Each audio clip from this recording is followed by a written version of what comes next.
सहस्राक्परशृङ्गदेषु कुलिशं गन्मन्दनस्कण्डिकां गण्डां शक्तिमसीं च जलजं घण्टां सुराभाजनां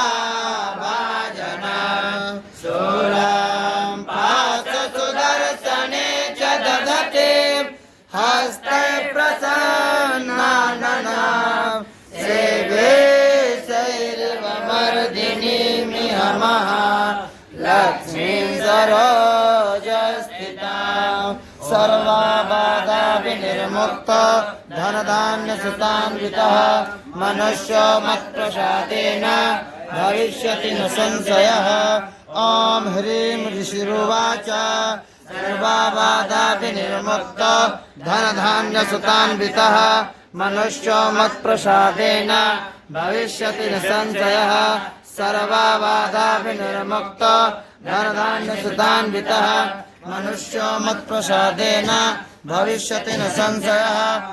देवासुरमभूद्युद्धं पूर्णमब्धशतं पुरा महिषे सुराणामधिपे देवानां च पुरन्दरे सर्वबाधाविनिर्मुक्त धनधान्यसुतान्वितः मनुष्यो मत्प्रसादेन भविष्यति न संशयः।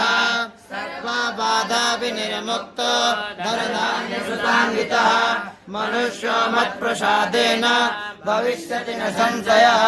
तत्रासुरैर्महावीर्यै देवसैन्यं पराजितं जित्वा च सकलान् देवान् निर्दोषान् महिषासुरः सर्वबाधाविनिर्मुक्त धनधान्यसुतान्वितः मनुष्यो मत्प्रसादेन भविष्यति न संशयः। सर्वबाधाविनिर्मुक्त धनधान्यसुतान्वितः मनुष्यो मत्प्रसादेन भविष्यति न संशयः।